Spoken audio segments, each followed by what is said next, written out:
Oh yeah. What's up people? So, we're coming at you from a new location. Where is it? It's just my kitchen. Just because I record upstairs a lot, you know what I mean? So, a little bit of a different background, that's all. Okay, so there was a bit of an echo in there and I didn't want to record a whole video because this could get kind of long as well because it's a Q&A and the audio will be shit, so we've changed again. Now, different location again, in the sitting room. So again, if this video is really long, all of the questions will be in the description. You can just skip, listen to whatever ones you want to listen to, man. I know how it is. I don't expect you to watch a big long video. But if you do want to watch a long video, bang, there you go.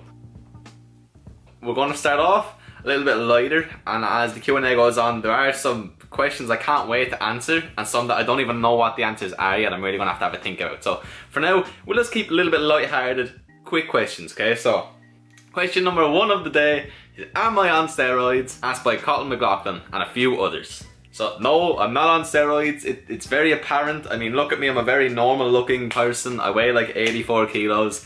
Like, I'm not even particularly strong for my weight. I'm 20 years old. I'm not on steroids. If ever I am on steroids, you would all know. 1, because I'll be open about it, I'll tell people. 2, because I will probably compete in a, well, I will compete in a fucking non-tested federation. And 3, because I'll just blow up. Like, it's easy to tell when somebody hops on steroids. There's been a couple of people this year hop on the steroids. Oh, it's hilarious. But anyway, yeah, if you're one of the Irish people this year who's hopped on the steroids, we all know who you are, man. We all know who you are. Okay, and you people, the amount of questions I got about sex, losing my virginity, like, have I had public sex? Victor, you asked that one, man. Victor, one thing I'm not going to talk about is sex and kind of go in depth into past relationships, just out of respect for everybody else. And I'm a Christian, so I'm saving myself till marriage, man. Okay, now let's get into a good question, alright? So this one's from a man, Oisin Siggins. There's a man who is freakishly strong. His bench is disgusting. If you put your mind to it, man, you'll be fucking crazy. Anyway, so the question is, what is rule number 1 in life? What a fucking cool question, man. The first thing that shouts out to me, and something I've lived by for the last, I don't know, since you kind of grow up, I think shit changes a lot. You know, when you kind of get to 16, 17, and especially 18, 19, your mindset and your kind of priorities change a lot. So let's just say the number 1 rule in life, since I've been probably 16, has just been to be happy. And I know it's kind of a sellout answer, but that genuinely is it. And a lot of things fall into that. So the number 1 rule in life is basically to train your mind to be happy, to do whatever it's going to take to make you happier. It's not that simple as just saying I'm always going to be happy. You have to fucking give up a lot, go through a lot of shit, and really work to be happy, you know what I mean? And then a very close second, if not joint first, is kind of just have fun and kind of leave a positive impact. Don't harm other people. That's one that I've only really taken on as of late. Doing your absolute best to obviously live your best life, but also positively affect other people and not purposely harm other people, if that makes sense. Yeah, so basically just be happy and be nice. That's rule number 1, man. Right, there's a few more of those like serious kind of questions, so we'll break it up a little bit in between. What got me into the gym first of all, and how have I kept interest in it? And that was by P Whelan 925. So I'm not going to spend too long on this because I've spoke about it a good few times and some of you are probably sick of hearing about this. Basically, I wanted to be in the gym since I was about 14. I used to love just watching videos of people lift weights. It was all about bodybuilding back then to me. I wanted the big muscles and all that stuff.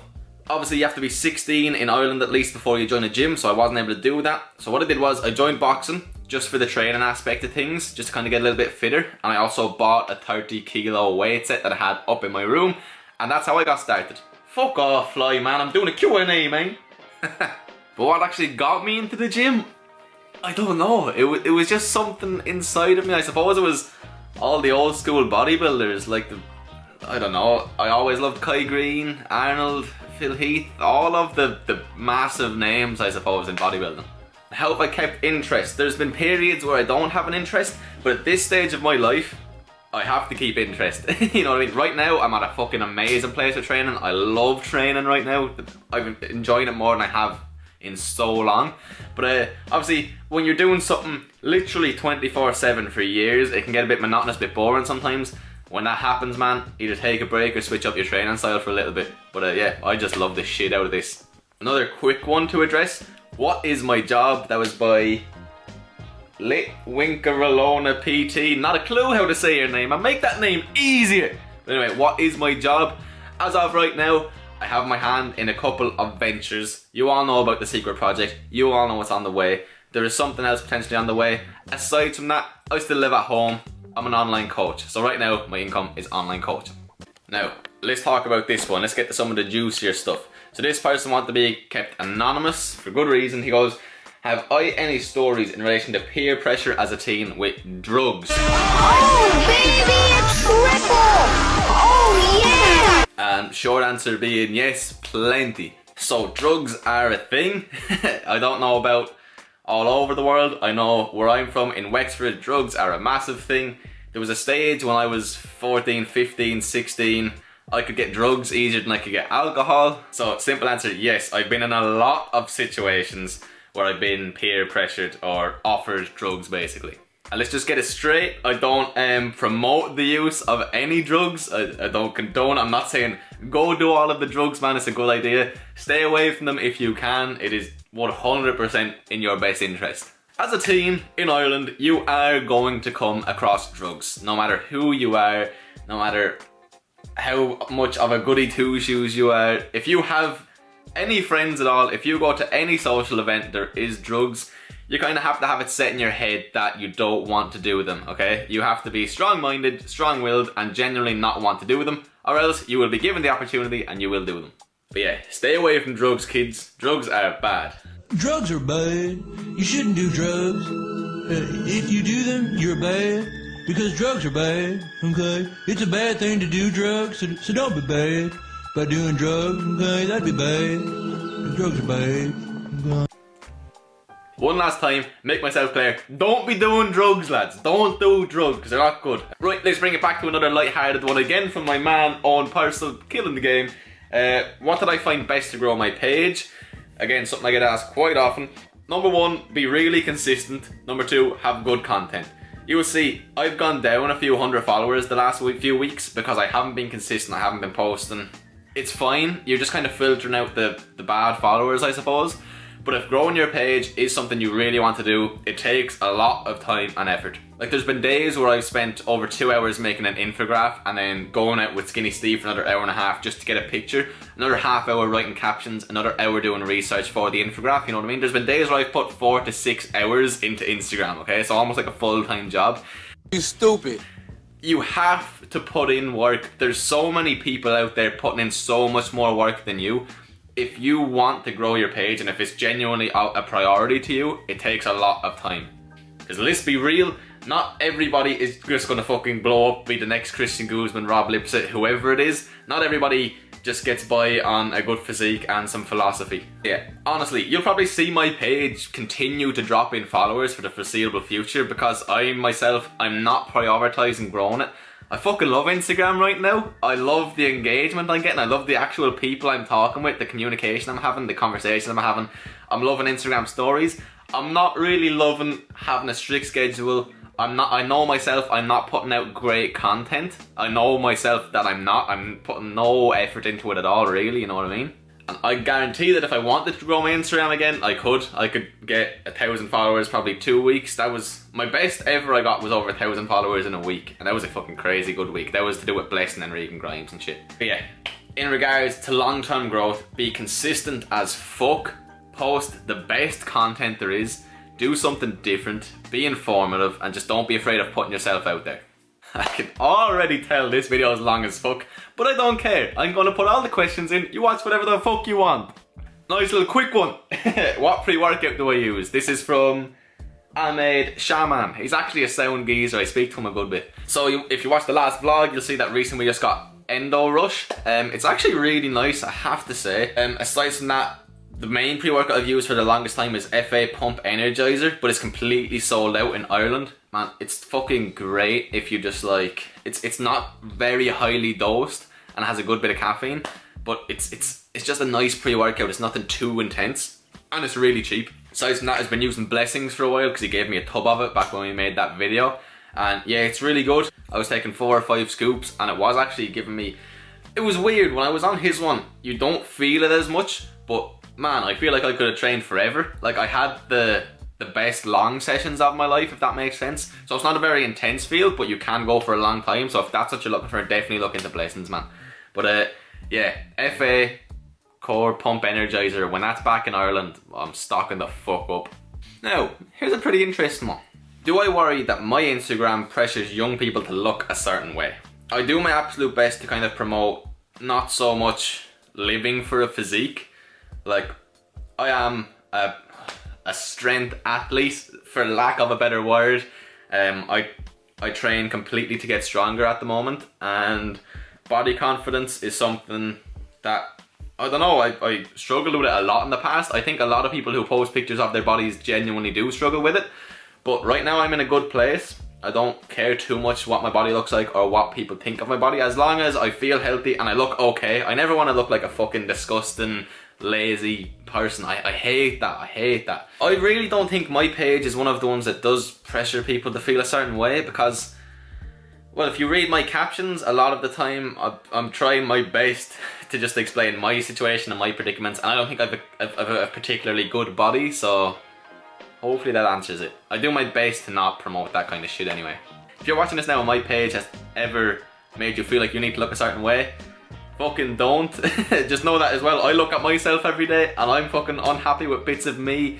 Everybody is. Just learn to be comfortable in your own body, basically, okay? So yeah, don't let any other fucking dickhead, me or anybody else on Instagram, make you feel insecure or whatever. There's no standard you have to look up to.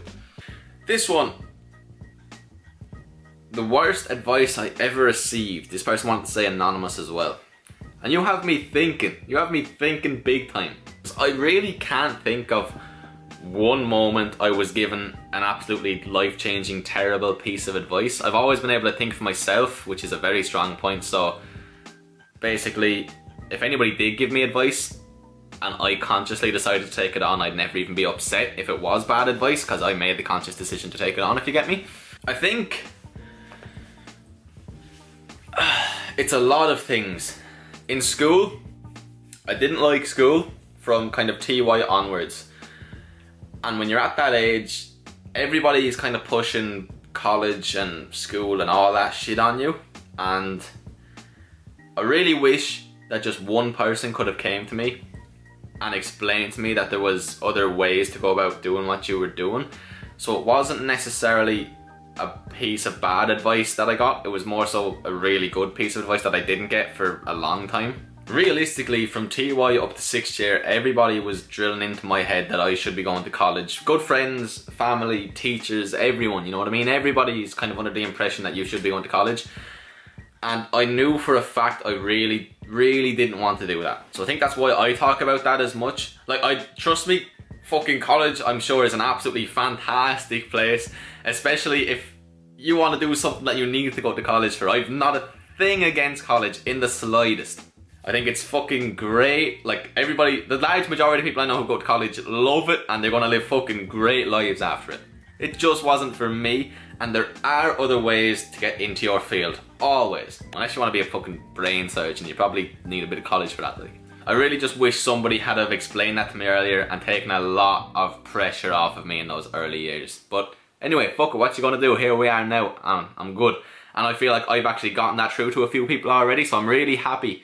Because maybe if I hadn't have had that happen to me, I wouldn't have been able to help people, if you get me. I don't know how to put it into words properly, but you probably get me, Right, so this is gonna be either the last question or at least the last deep question of today. Okay, and this one comes from a man, Daryl Power, friend, a client for a while. Hope you're doing good, mate. He asked me, what has been my biggest failure or life lesson? I'm not going to go into details here because it's in the past. It was a fucking major turning point for my life and it's done. But let's just say there was one night out where I ended up awake in a hospital on a drip with my family surrounding me, thinking I had died. I'm not going to go into any details because at this moment in time I really don't want to, and I'm still not really comfortable talking about it completely. But yeah, that was a crazy fucking absolute failure on my end and a serious changing point in my life. Like, from that moment on, my appreciation for life has been fucking mental. And again, I try to take every single thing as a lesson. And regardless of what happened that night, I just never wanted to be put in that predicament or put my family in that predicament again. So a lot of good came from it. I changed as a person a lot that night, and it's definitely going to lead to some really good things. But yeah, that completely changed my outlook on everything. So yeah, I'm going to leave that question there because I really don't want to get too into it. But yeah, that was just my biggest failure ever, waking up in a fucking hospital bed. Look at me now, man! That's the first time I ever spoke about that on social media at all. Yeah, I'm fucking happy to have it out there, fuck it. Alright, let's finish it off on one last kind of nice question. This person wants to be kept anonymous, and they ask, am I single? And the answer is, no, I'm not single. I'm in a relationship. So as of the 28th of August, I am in a relationship with Sophie. So yeah, again, personal life is not something I like to go into too deeply on social media, but things are good. Me and Sophie are together. I'm a very happy man. Okay, fuck this. We're going to leave it there. I've a load of other questions, but no really like amazing ones that I won't talk about in the future. So yeah, we're good with that. So hopefully you learned a thing or two about me today. I don't even remember the questions, but I enjoyed answering a lot of them. You definitely learned a few things about me. Yeah, it was good. So again, just thanks to everybody for all of the support on the channel. Even asking me a question, dropping me a like, subscribing to me, watching the videos in general. It's sick, and the growth is really good right now. I'm hoping to hit 500 in a couple of weeks. That really is a hope of mine. If we keep the momentum going, we can get there. So please do keep watching the videos. Please let your friends know to sub to me. Whatever it is, just help some way. But yeah, we're going to leave it there today, guys.